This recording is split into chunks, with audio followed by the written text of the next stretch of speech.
Ô Canada, terre du non-sérieux, trop français. Thank you, that was my rendition of Oh Canada. And now to the video.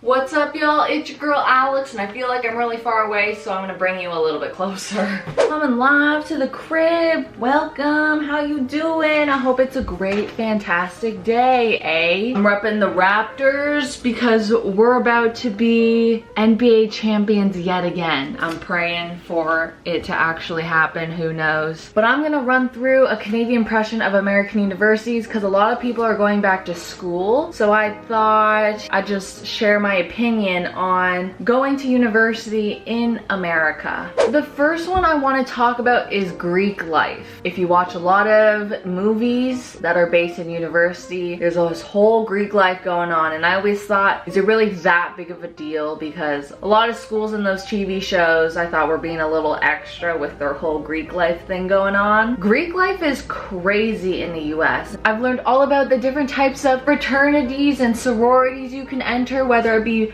business, social, whether it be co-ed fraternities. I've learned about the whole rushing thing that a lot of college students do, where they'll apply to like a fraternity or sorority to multiple ones just to get accepted into one of them. And you go through this whole application process where you meet the whole fraternity and sorority, and you get interviewed by them, and you go to all of these events for the week, and if they like you, they pick you. And I go to a school in the Northeast, which isn't too crazy on Greek life, but then again, if you go to somewhere in the Midwest or the South, it is insanity there, like actual insanity. If a fraternity is hosting a social event and you're a guy, you can't get in because they need girls to balance their ratio they have so that they have an equal amount of guys and girls. So if you and a group of girls, and say you have one guy part of your crew that you're going into a fraternity with, they literally won't let the guy in. And it's one guy because they think, oh, if we let one guy in, then other guys are going to try and get in.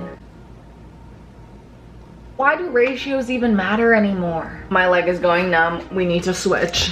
Moving away from crazy Greek life and onto a single word, which is washroom. There was this time I was in Florida on a training camp, and we went to a mall. I talked to one of the ladies at the mall because I was looking for a washroom. I said, oh, excuse me, like, is there a washroom around here? And she said, is there a what? And I said, a washroom? And she was like, I don't know what you're talking about. And I'm thinking, how do you not know what I'm talking about? I'm talking about a washroom. So I had to tell her, I said, like a bathroom, a restroom. And she said, oh, it's just over there.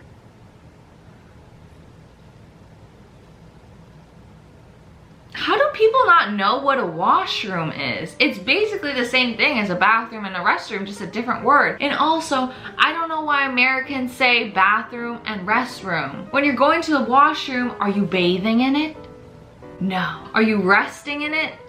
No. The one thing that at least you're doing in a washroom is you're washing your hands. Hopefully you're washing your hands. I can understand the British calling it the toilet, the loo. That makes sense to me. For you Americans that don't know what washroom is, it's the Canadian word for bathroom and restroom. Americans, especially college students, have this obsession with burrito joints, whether it be Chipotle or Qdoba. And I never really understood the hype of it until I became a regular consumer of Chipotle and Qdoba. A classic Chipotle burrito bowl. I don't know why it's so good. Maybe I'll lie down. Paint me like one of your French girls. Also, Chick-fil-A. Chick-fil-A is so good. I honestly, like, it shocks me that they're closed on Sundays, but at the same time, it doesn't shock me. Closed on Sunday.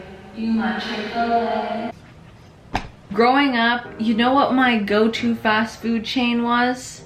It was Subway. Now, Subway in the US is so bad. But in Canada, they're actually really good, and like the only okay sub place that is like a fast food chain. The meatball subs were so good. And when I brought up that I used to live by Subway, everyone in the US was like, you like Subway? Subway is literally trash. Here in the US, they have Jersey Mike's, they have Firehouse subs, they have Potbelly. I have never tried a really good sub like that. My only expectation I had was Subway, but these ones have leveled up my expectations to an exorbitant amount. We need to get on the subject of politics because in America, which is a whole other conversation, because why are you guys called America when Canada is technically a part of America? Mexico is a part of America, at least the Canadians that I've interacted with. Whenever they reference the US, they always say the States. That's what we call you guys, the States or the US. But if you're actually from the US, you call the country America when there is literally North and South America. But I guess you guys are called the United States of America, so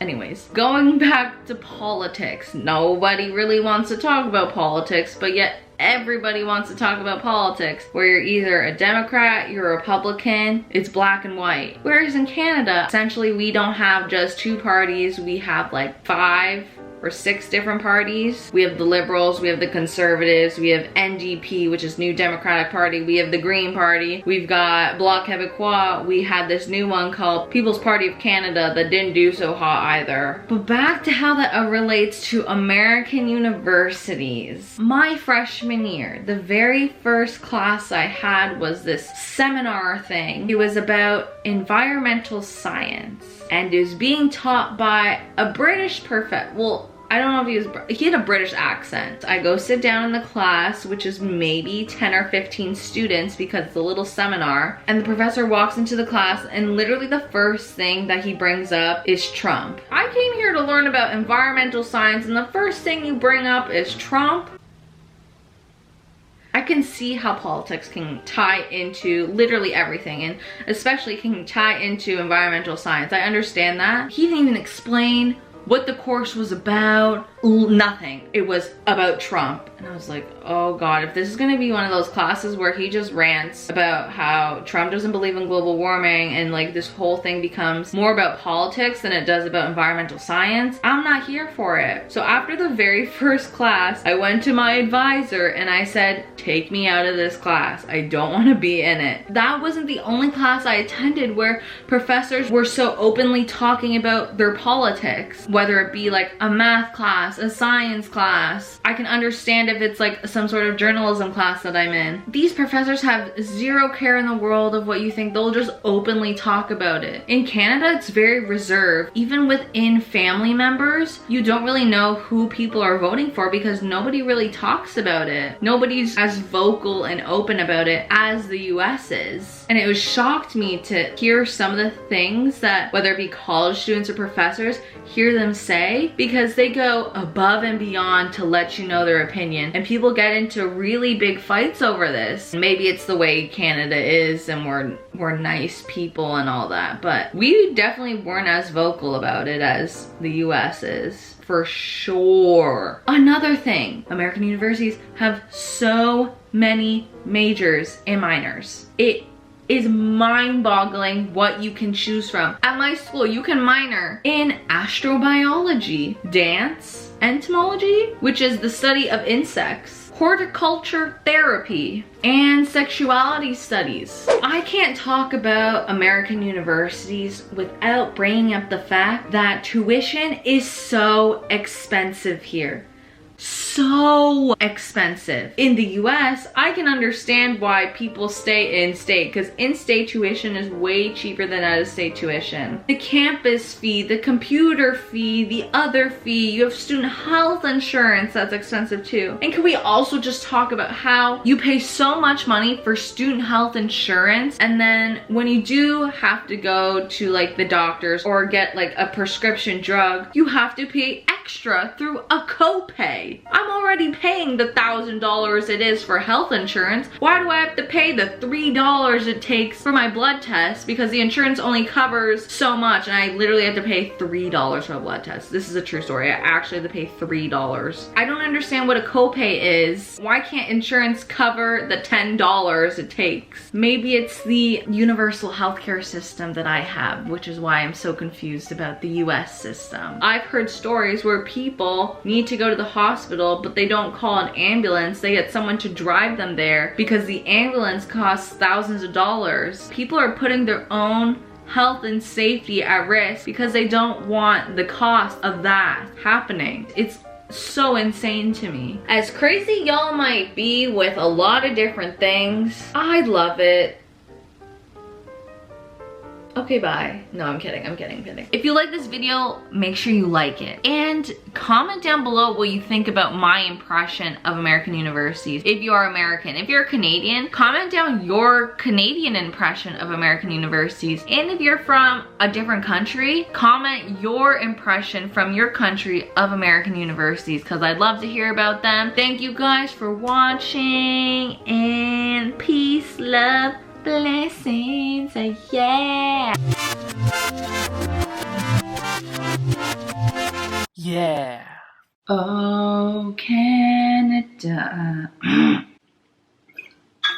True patron love in all our sons come in. Watch some of these videos. Okay, bye.